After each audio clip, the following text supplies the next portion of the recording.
ശശി തരൂർ യഥാർത്ഥത്തിൽ അഭിനന്ദിക്കേണ്ടത് ഞങ്ങളുടെ പാർട്ടിയാണ്. എന്താ കാരണം എന്ന് വെച്ചാൽ ഈ യുക്രൈൻ റഷ്യൻ പ്രശ്നം വന്ന സമയത്ത് പാശ്ചാത്യ രാജ്യങ്ങളുടെ സമ്മർദ്ദത്തിന് ഇന്ത്യ വഴങ്ങാൻ പാടില്ല എന്നും റഷ്യയിൽ നിന്ന് ക്രൂഡ് ഓയിൽ പെട്രോളിയം ഇറക്കുമതി ചെയ്യണമെന്നും പറഞ്ഞത് CPM ഉൾപ്പെടെയുള്ള രാഷ്ട്രീയ പാർട്ടികളാണ്, ഇടതുപക്ഷമാണ്.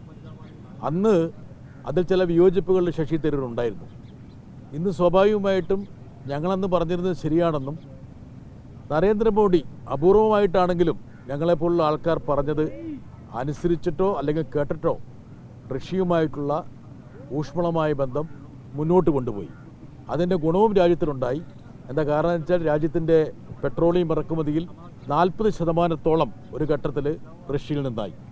അതേസമയം ശശി തരൂർ എൻ്റെ അടുത്ത സുഹൃത്തും അതുപോലെ തന്നെ ഞങ്ങൾ രണ്ടുപേരും എക്സ്റ്റേണൽ അഫയേഴ്സ് സ്റ്റാൻഡിംഗ് കമ്മിറ്റിയിൽ പ്രവർത്തിക്കുന്ന ആൾക്കാരാണ്.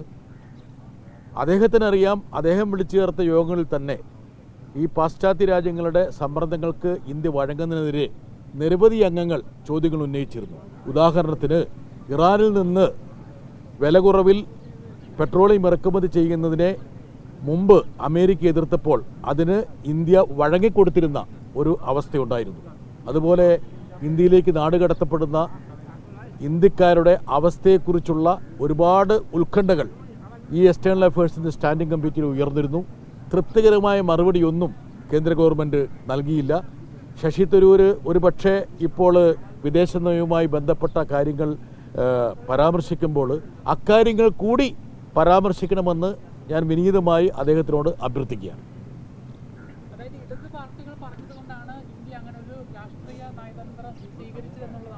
ഇടത് പാർട്ടികൾ ആ ഘട്ടത്തിൽ വ്യക്തമായൊരു നിലപാടെടുത്തിരുന്നു. അതായത് അമേരിക്കയ്ക്കും യൂറോപ്പിനും വഴങ്ങുന്നൊരു സമീപനം സ്വീകരിക്കരുത്, റഷ്യയുമായിട്ടുള്ള ഉഭയകക്ഷി ബന്ധം ശക്തമായി മുമ്പോട്ട് കൊണ്ടുപോകണം, റഷ്യയിൽ നിന്ന് പെട്രോളിയം ഉൽപ്പന്നങ്ങൾ ഇറക്കുമതി ചെയ്യരുത് എന്നുള്ള അമേരിക്കൻ താക്കീതിന് അല്ലെങ്കിൽ അമേരിക്കൻ സമ്മർദ്ദത്തിന് വഴങ്ങാൻ പാടില്ല എന്ന് ഇടതുപക്ഷം അതിശക്തിയായി ആവശ്യപ്പെട്ടിരുന്നു. സ്വാഭാവികമായിട്ടും മോഡി പല അഭിപ്രായങ്ങളും കേട്ടിട്ടുണ്ടാവും. ഇപ്പം ഞങ്ങളുടെ അഭിപ്രായം കേട്ടതുകൊണ്ട് മാത്രമാണ് അദ്ദേഹം ചെയ്തതെന്ന് വിചാരിക്കില്ല. പക്ഷേ മുൻകാലങ്ങളിൽ നിന്ന് അല്പം വ്യത്യസ്തമായി ആ ഒരു കാര്യത്തിൽ അമേരിക്കയ്ക്കും യൂറോപ്പിനും വഴങ്ങിക്കൊടുക്കാതിരുന്നു എന്നുള്ളത് യാഥാർത്ഥ്യമാണ്. അന്ന് സന്ദേഹങ്ങൾ പ്രകടിപ്പിച്ച ശശി തരൂർ ഇന്ന് തിരുത്തുന്നു എന്ന് വേണം കാണാൻ. പക്ഷേ ഈ വഴങ്ങലിൻ്റെ മറ്റ് വശങ്ങളും പ്രതലങ്ങളും കൂടി ശശി തരൂർ പരിശോധിക്കണമെന്നുള്ള ഒരഭിപ്രായം എനിക്കുണ്ട്.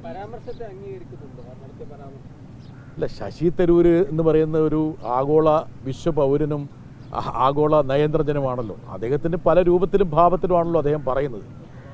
അത് അദ്ദേഹത്തിൻ്റെ അഭിപ്രായങ്ങളുടെ സൂക്ഷ്മതലത്തിലേക്ക് പോകേണ്ട ഉത്തരവാദിത്വം എനിക്കില്ല.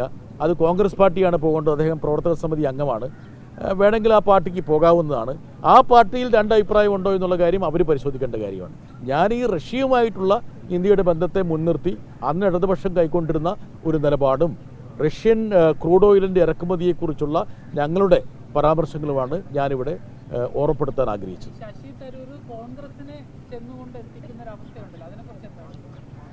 ശശി തരൂർ എന്ന് പറയുന്ന ഒരു വ്യക്തി കോൺഗ്രസിൻ്റെ വിലപിടിപ്പുള്ള ഒരു MP ആണല്ലോ. അദ്ദേഹം അവരുടെ പ്രവർത്തക സമിതി അംഗമാണല്ലോ. ഒരു ചെറിയൊരാളാണെങ്കിൽ അവർ പ്രവർത്തക സമിതിയിൽ എടുക്കില്ലല്ലോ. കോൺഗ്രസിൻ്റെ അധ്യക്ഷ സ്ഥാനത്തേക്ക് മത്സരിച്ചൊരു വ്യക്തി കൂടിയാണല്ലോ.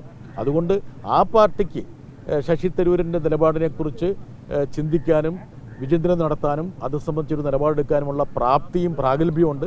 അവരെടുക്കുമെന്ന് ഞാൻ വിചാരിക്കുന്നു.